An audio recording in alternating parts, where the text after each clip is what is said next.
Bắt người vào. Đó. Ôi vào. Ê, mạnh vào, thôi. Ơi, trời ơi. Đi đâu đấy? Anh Thành. Kìa, cho anh ra kìa. Ê, sao đấy? Uống ra đấy mạnh vào.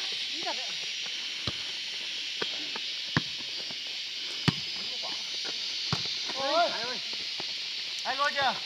Làm đi.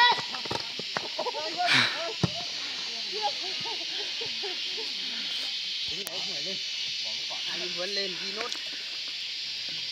Kệ thôi. Hay đấy.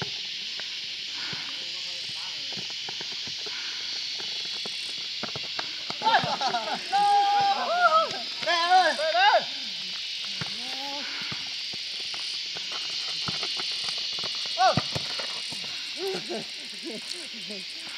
Mạnh vào, mạnh vào. Kém đấy nhỉ.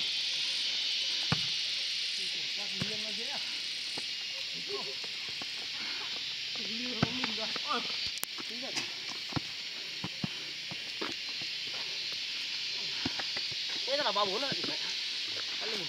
Anh em kêu vào. Bắn đi. Ôi! Ôi! Sao bảo thế? Giờ trường nữa rồi. 3-4 rồi.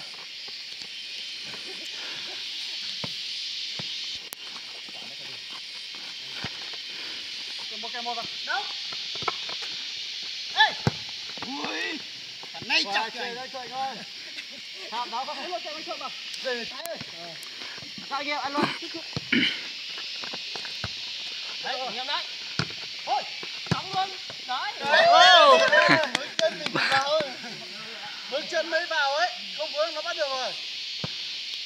Rồi, cả quyết định nhá. Hết quyết định phải nợ sớm quá nhỉ. Ôi, cho thêm 2 quả, cho thêm 2 quả đi. 2 quả.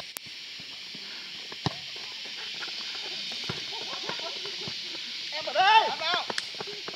Về đây, về đây, về đây. Về đây, về đây. Đi lên. Hay chưa? Bao nhiêu rồi? 5-4. 6 quả hay 7 quả đấy, đừng có biết đá. 5-4. 6 quả thôi. Đây ra kìa. Ôm ấy, ôm ấy. Ôm thế nào được?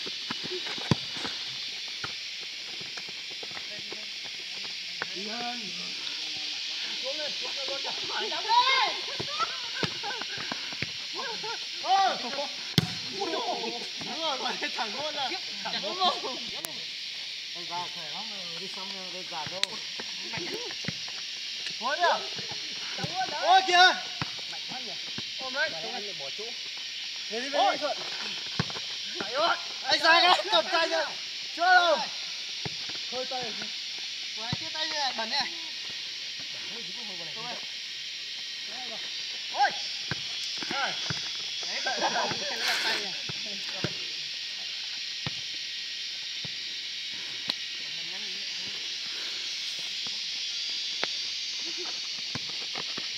Nhân bóng bình thường anh ơi.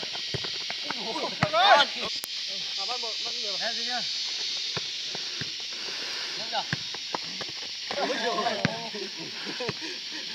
Chơi cả chân cả tay. Móc cho anh Thuận đấy.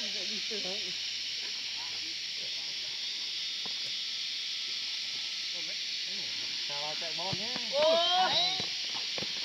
Ôi. Em đấy. Đi. Đây.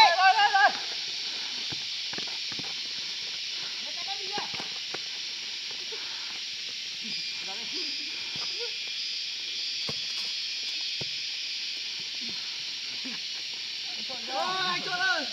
Chạy luôn. Chạy luôn. Làm ăn gì? Luôn rồi anh ơi. Cả xuống cho em.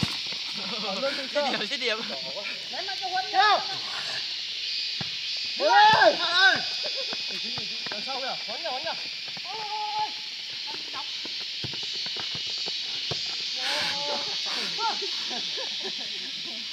Anh đi nào.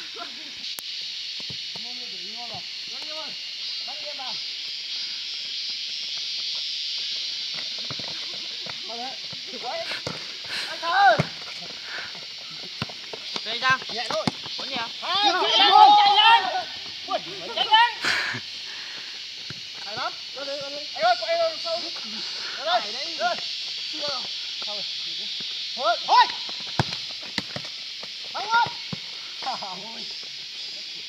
Rồi ra đây.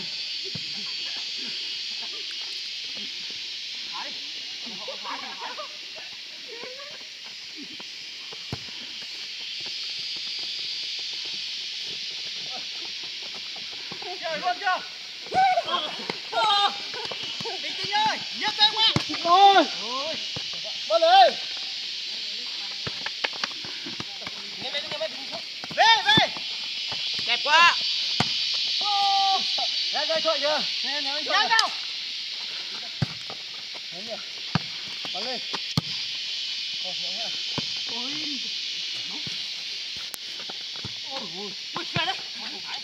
Anh bảo thế. Ghê. Vậy. Cao. Đài hiện đài, chị đài.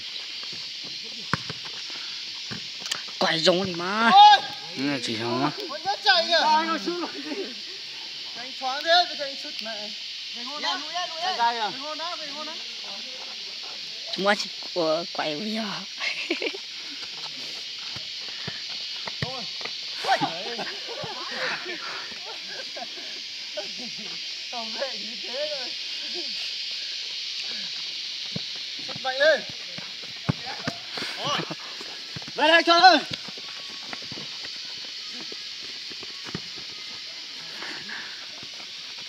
Lắm. Bắt đi. Có. Ôm rồi. Ở đây, kiểm soát nào. Ra đây anh ơi. Ôi. Về.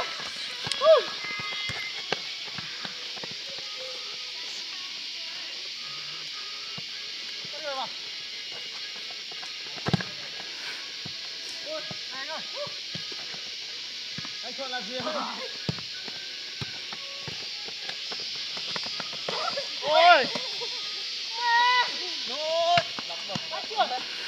Bí ta đấy. Hơn. Nó nhỉ? Được nha. Ôi. Ta làm cái gì đây? Ôi. Tình không làm ăn được đâu. Mạnh dạn đấy, mạnh dạn. Sau ấy.